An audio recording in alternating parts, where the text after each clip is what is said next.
So I'm excited to be here today to give the outlook, and I think it's a little bit more promising than what it was last year.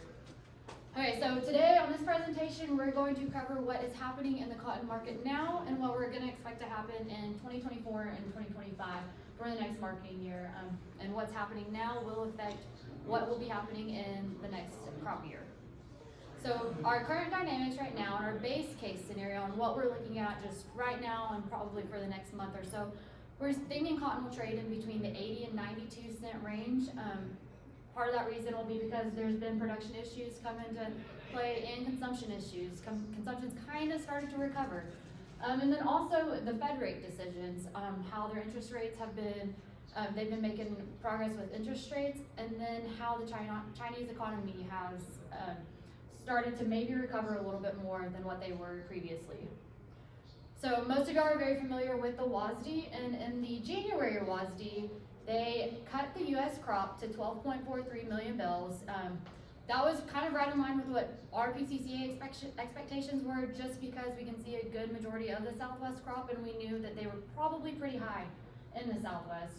They also cut world consumption to 112 million bales, and that it has slowly recovered since the pandemic, but peak pandemic, we were still consuming 109 million bales.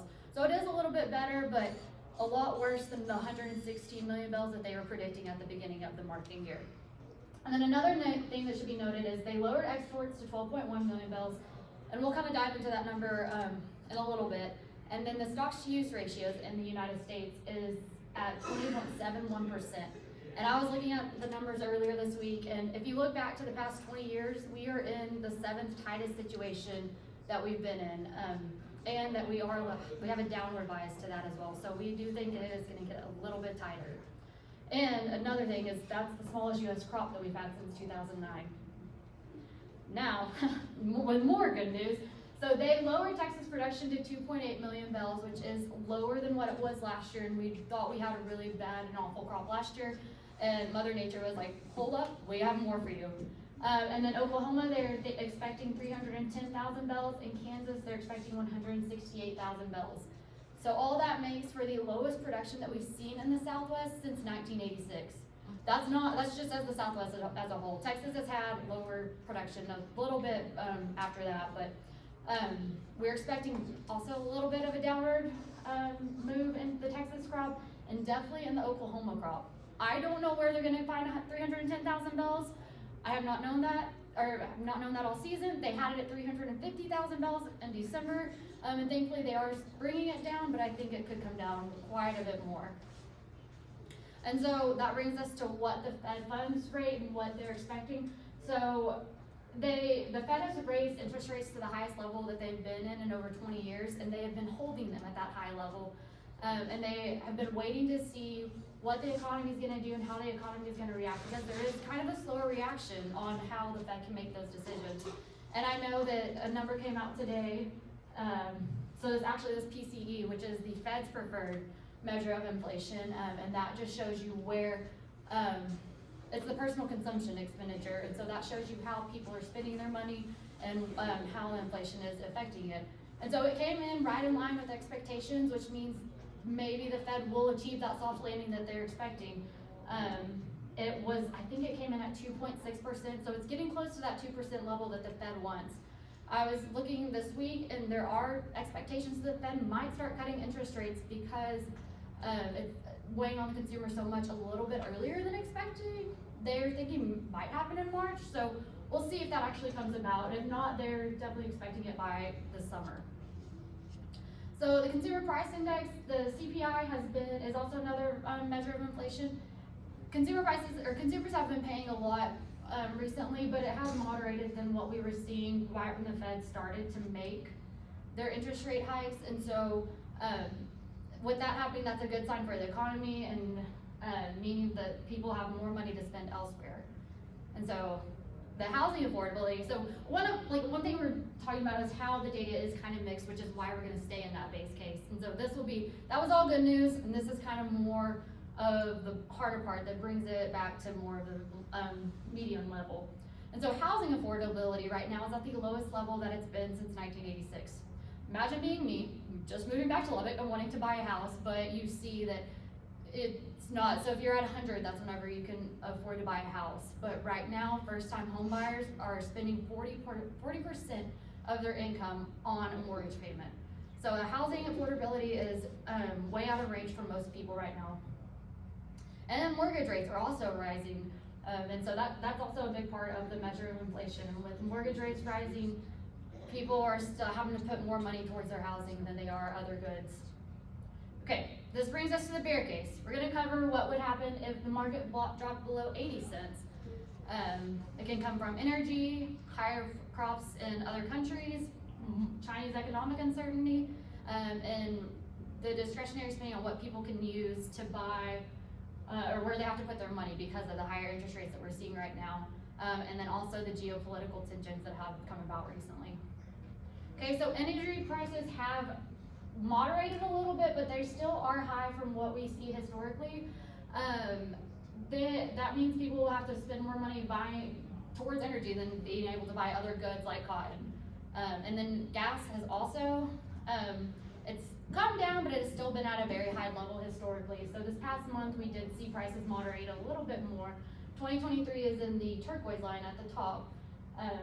And so if those prices come back up, that would be bad for the consumer because that means they'll have to spend more money and put more money towards getting places, heating their house, all that.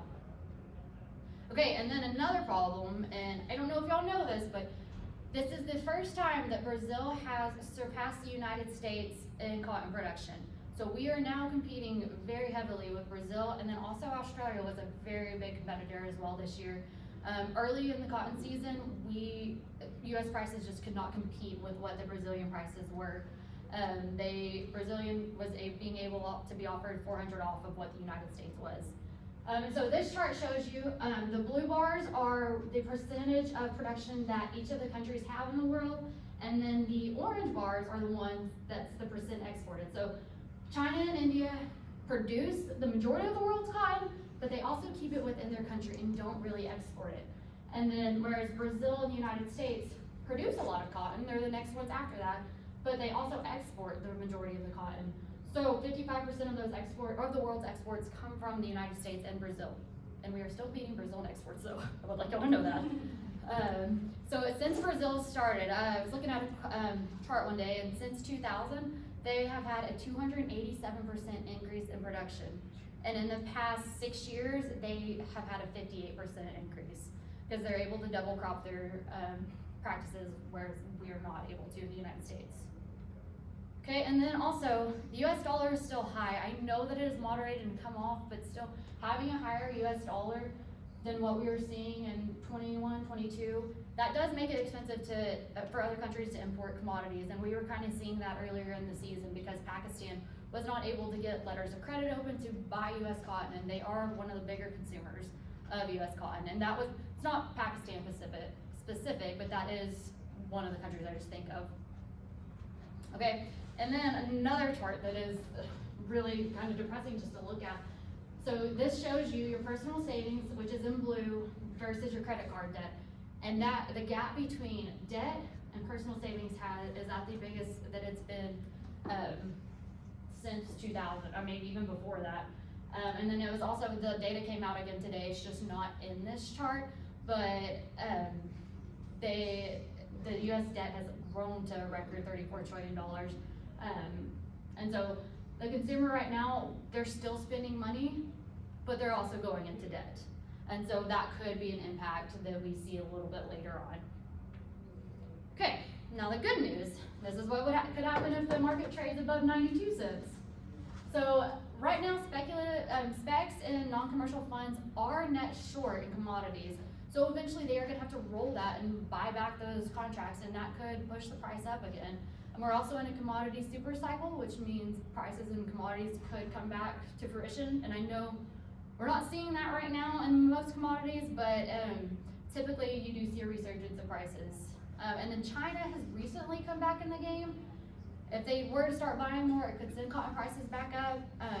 And those Pakistan debt issues, they are starting to get resolved, and they have been back in the market the past few weeks on the export sales report. That's where it's been most noticeable. And then also, we talked about the consumer debt. And how the consumers are still spending money? Consumers are definitely still spending money, which you'll see in a minute. Okay, so crude oil has been up as well, which has been really good for cotton prices and overall commodities, but cotton specifically because people are gonna wanna buy something other than man-made fibers. And so cotton has been very correlated with crude the past couple of years because of that. And so higher crude means higher cotton because people need to buy it.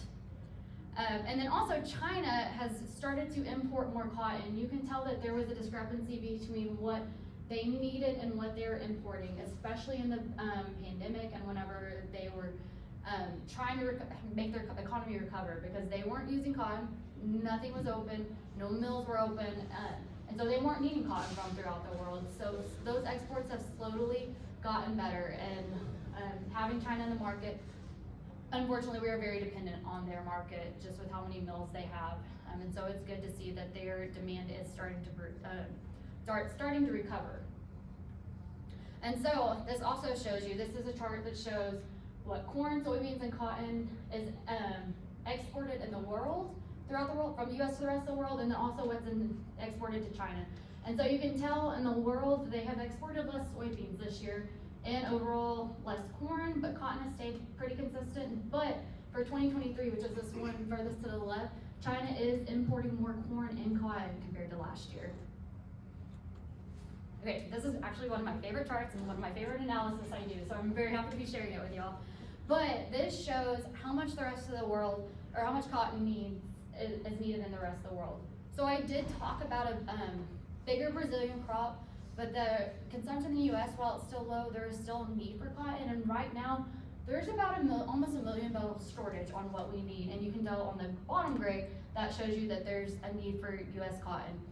And so this shows the blue line of bars, the blue bars are what the US is exporting, and then the orange is what the rest of the world needs. And so we are expected to export 12.1 million bales per USDA's numbers right now, but the rest of the world needs approximately 13 million bales. And so there is a need for cotton. And since once the world realizes that, that could drive cotton prices up. Okay, and then also the US unemployment rate has been consistently strong, which has been one of the Fed's main goals as they are raising interest rates. So unemployment has kind of risen a little bit, but it's still at a very historic low level. And so that is good news for the economy, because that means people are working and able to spend more money. And then retail sales have surprisingly remained strong. So overall, apparel sales, the apparel portion of retail sales has increased 1.5% in 2023, but overall in 2023, retail sales increased 5.6%, and they expected a decline, but shoppers came out over the holidays and they spent a lot of money. So December retail sales were up, and that made it overall retail sales go up. So the consumer is still out there. The only sector of that did decrease was in home goods and furnishings and all that. And that dropped a little bit, but that goes back to how housing is kind of unaffordable for most people right now. Okay, and then another good sign is that China's retail sales continue to increase. They have increased, and they've recovered since the economy. You can tell those few times whenever their economy was struggling to reopen and their mills weren't running at capacity, we're finally starting to see a little bit more recovery and more inquiries from them. And then their mills, I think their capacity has recently gone up compared to what we've seen. So that's good news for cotton, and that their consumers are out spending money just like the US consumers are. And then the US consumer is also becoming more confident in what the Fed's direction is going. It's still lower than what we were at like the peak of the economy, but we have started to moderate, and the consumer seems pretty happy with the rate that the Fed is going. Okay, now if cotton were to be planted today. So right now this shows all the row crops versus acres on or the prices on what we're seeing and how. So this is indexed back to 2020 to put it on the same scale. And you can tell we had that run up in 2021 and then up to 2022, and then it's kind of moderated. So for the past 6 or 7 months we've stayed, I know cotton specifically has stayed within like the 10 to 15 cent range. It has not changed all that much, which is pretty historical for cotton since it's such a range-bound commodity. Also, I started my crop. So when I started at PCC, I started on the 21 crop. And people were talking about, like, don't let prices run up to over $1. I had no idea what they meant. So I have seen a lot of black swan years, and now I feel like we're getting back to more moderate and normal levels on what we're seeing, which is odd to say that, but from the charts I've studied, I think that's starting to come true. And then another reason that I think cotton acres could increase is because grain inventories are growing as well. So ending stocks, especially in corn, and then I know that the corn had a very bearish WASDE the other day. They increased the yield significantly, and they thought that it was going to be a lower year just because of the drought, kind of like what we saw last year. And so grain stocks are growing, meaning they're going to start the year off with a lot more grain and oilseeds available than what we will with cotton. And like I said earlier, that stocks to use ratio that's at 20.57%, that's a very low number to have of cotton left in the United States. And so if we carry that over, or even less than what we're going to do, that's already going to start off the world with less cotton than what we typically see. And then we heard the other day that the Brazilian crop is going to be, still going to be big, but there for a while they're predicting like 17.5 million bales, and they brought it down to 16 million bales. So there's not going to be as much cotton available throughout the world. Okay, and then this shows you what cotton prices have done on the nearby contracts have done throughout the past year. You can tell like they're, so 0% is like basically unchanged. So this shows you they have not changed a lot. They didn't change a lot at the beginning of last year, and then they've started to tank recently. All commodities were kind of hit. And so cotton has started to moderate and its price has gone up, and I know that's not the most attractive price right now, but cotton is, well, for what we've seen, it is a very attractive price right now for what we've seen in the past 6 months, but it is doing better than what the other commodities have been doing, and I know that y'all have all been able to see that. Okay, and so will the U.S. grow enough for the world? Like I said, Brazilian production is expected to be high again, but not as high. And then Australia production will also moderate a little bit. We won't see it because I think in the past 5 years they had 2 record crops, something up there, which is very abnormal for them. They didn't get as much rain though this year, and so their crops should be smaller. Assuming that the U.S.'s demand or world consumption will recover and get back higher to the 117 million bale consumption, and then we'll be able to export more bales as well. Weather has been a lot more favorable this year as well.